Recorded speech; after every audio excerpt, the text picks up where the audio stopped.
Hey guys, it's Eric, owner of Farpoint Farms, and today we'll be doing the long-awaited part 2 of the Mower Deck refresh. The Mower Deck, I guess you could call it a restoration, but we're not going crazy. This is going to be a functional mower deck. This isn't something for show. But it's beat up, it's pretty rough, a lot of the spindles are locked up. I managed to collect a bunch of parts over the first half of winter to get this thing back in ship-shape order. The problem the deck itself had was this area here was bent up pretty badly. This was damaged, and a lot of things going on this corner. So I managed to straighten this out here, and you can see I've recurled this edge here as best as I can without the proper equipment. This is still mangled, but the curvature is correct, and I can put a bolt back in there, so that should help keep that from reoccurring. Now, as far as the deck itself, it's sound. The metal's still good, but it does have some surface rust on it, and so one of the things I'm going to be doing today is taking a wire brush and kind of cleaning this thing down and putting a few coats of Rust-Oleum. And the only reason I'm being able to do that on this day is that even though it is February 20th, 2018, it's almost 70 degrees out here. This is just incredible, and it's not even 11 a.m. So normal temperature for this time of year, 8 degrees, 9 degrees, something like that. Absolutely incredible. 2 years ago it was in the negatives, so to give you an idea of how unusual that is. But wait, we can't look a gift horse in the mouth, so we're going to go with this, do this stuff today. Now, this pulley was still okay, so I'll be reusing it, not going to take that off. I've already removed some of these smaller brackets. This pulley is also okay, and the bracket that it sits on, so I won't be replacing that. But I did order this one, so I'm going to take that loose here in a minute. And both of these two spindles are completely locked up. I'm going to reuse the pulleys themselves, but I'm going to drop the spindles out. And then, like I said, I'll wire brush this. We'll put a few coats of paint on. And the next part, part 3, will be reassembling all this stuff because, like I said, I've collected quite a bit of goodies for it. So let's get started. Now, I'm going to be using an air gun. Certainly, it'll make life a lot easier, but it's not necessary. There are other ways to do it. If you watch my spindle replacement video somewhere else on my channel, you'll see that with just some basic hand tools and a little bit of muscle, you can get one of these spindles off of a mower deck and replace it if it's broken. So I urge you, if you are looking for that kind of information, to check out some of my other videos. Anyway, let's get started.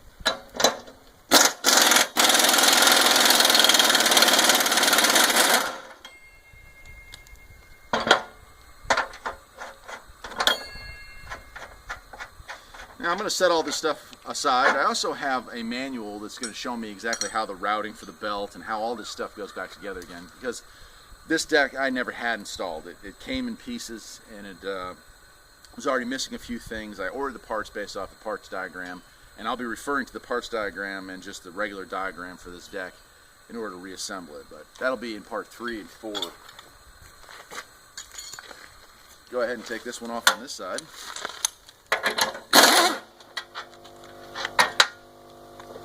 And again, I'm going to be saving these pulleys, so I want to set them aside. Keep those washers handy too. And then these spindles themselves, they're garbage. So we can go ahead and replace those. By the way, that was 7/8. The spindle heads are 7/8. Usually that's the same size. And these are 13 1/2 inch. The spindle, what holds the spindle in place. So.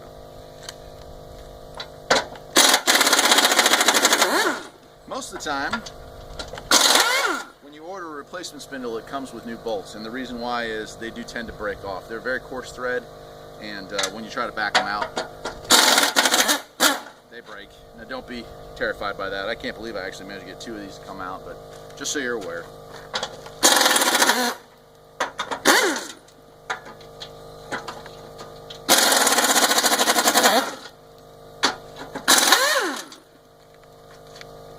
And same with this side, 2 came out and 1 broke.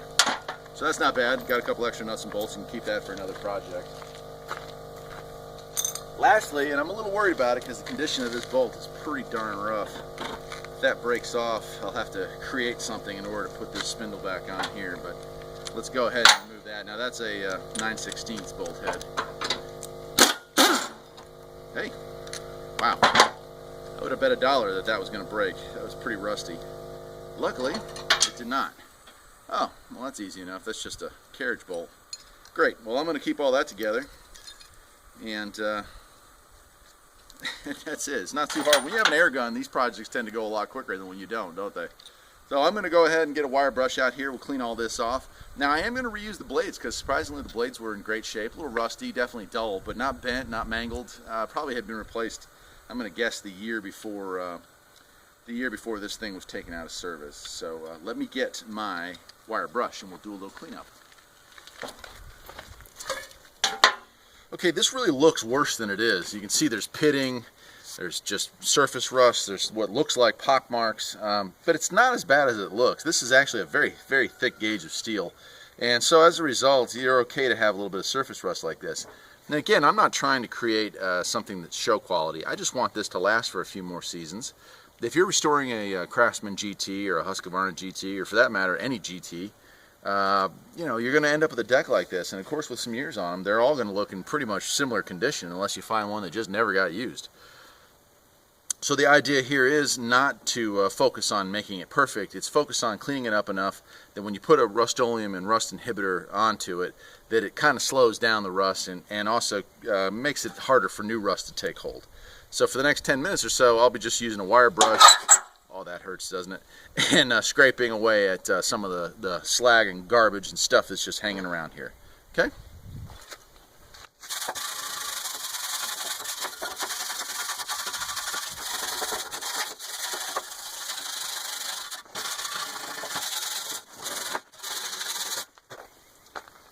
Okay, well I won't waste time showing you the whole thing, but I'll show you before and after. Now that's creating just rust dust, you know what I mean? So it's actually working just as I expected it would. And what we're going to end up with here after a whole lot of elbow grease is something that's relatively smooth and certainly paintable. Obviously you're going to want to winch this off and hand dry it before moving on to the next step, and we'll get to that too. But let me go ahead and pause the camera, spend some time finishing this up, and we'll come back. Okay. Well, I think that's good enough. You know, again, there's definitely some pitting here, but nothing that's so structurally weakening that is not worth doing this project. Next step is to wash it off, which I'm going to go get a garden hose. We'll let that dry down. I'll towel it off to get most of the stuff off, and then we'll let it dry the rest of the way. And we'll throw some paint on there. Originally, I had planned on using a brush-on enamel, but, you know, I went down to the local parts store, and they had some regular Rust-Oleum type paint that was on sale, spray cans. So I got a few cans of that, and we'll get it done that way too. Again, I can't stress enough, if you came to this video looking for a perfect restoration, not it. But I'm going to have this deck fixed up with 90% new parts for right around $100, and that's a pretty good deal.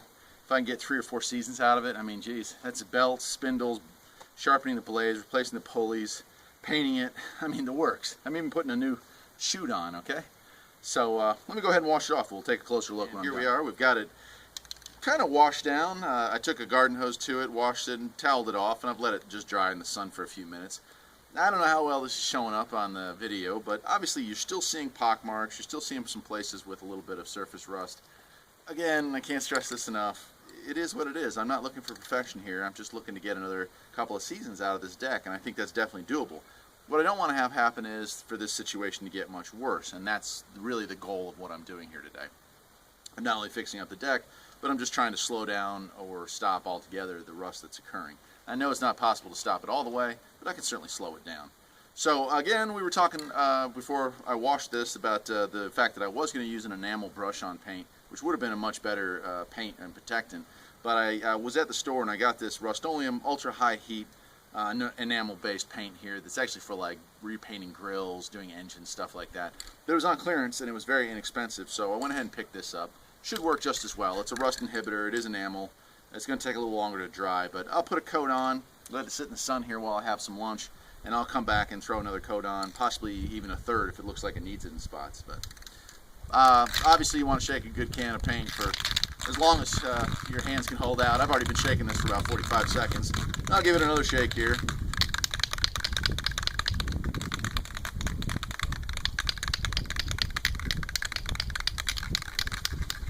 And we'll begin. Now again, I don't really care about runs, stuff like that, so if you don't like my technique as far as painting this, apologies, but this isn't perfection. This is just about getting it done.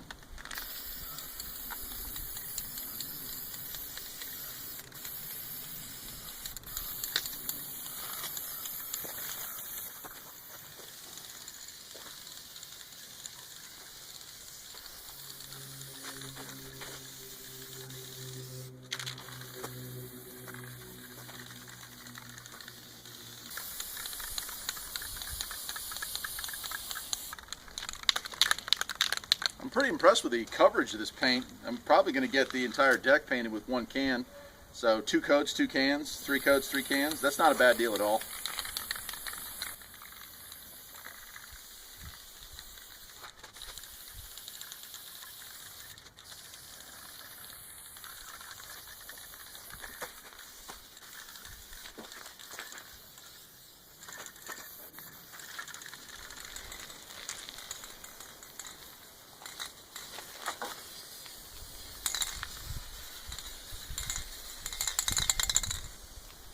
And that's it. I would say that's pretty much 2 full coats.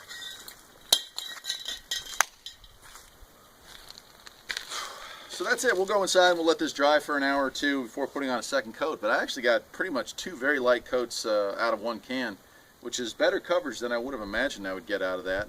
Again, the high gloss is kind of showing all those pitting and imperfections, but it's going to protect it, and that's what we're aiming for here. So we'll come back here in a little while and check on it, okay? It's looking pretty good. I didn't bore you with the other 2 coats I put on there, but that's 2 cans worth, and I think it looks really sharp. Definitely good coverage. All the parts that need to be painted have a good thick coating on there, so almost as good as brushing it, I guess. Now, if you see in the sunlight, because it's gloss instead of flat, there's definitely the pitting is definitely visible, but still, I've covered it all up. I've coated it with a pretty good Rust-Oleum product, and with a little luck, that'll help keep the rust down for many years to come. So next time, and it might even be later on today, although I don't know when I'll get around to editing these, but next time it'll be time to start reassembling this thing. I'm not quite ready to put the deck on the mower, but we can start getting those spindles and the belts and the idlers and all that stuff back on there. That's it for today, though. I'm Eric, owner of Farpoint Farms. Hope you enjoyed the video, and stay tuned because there's more to come.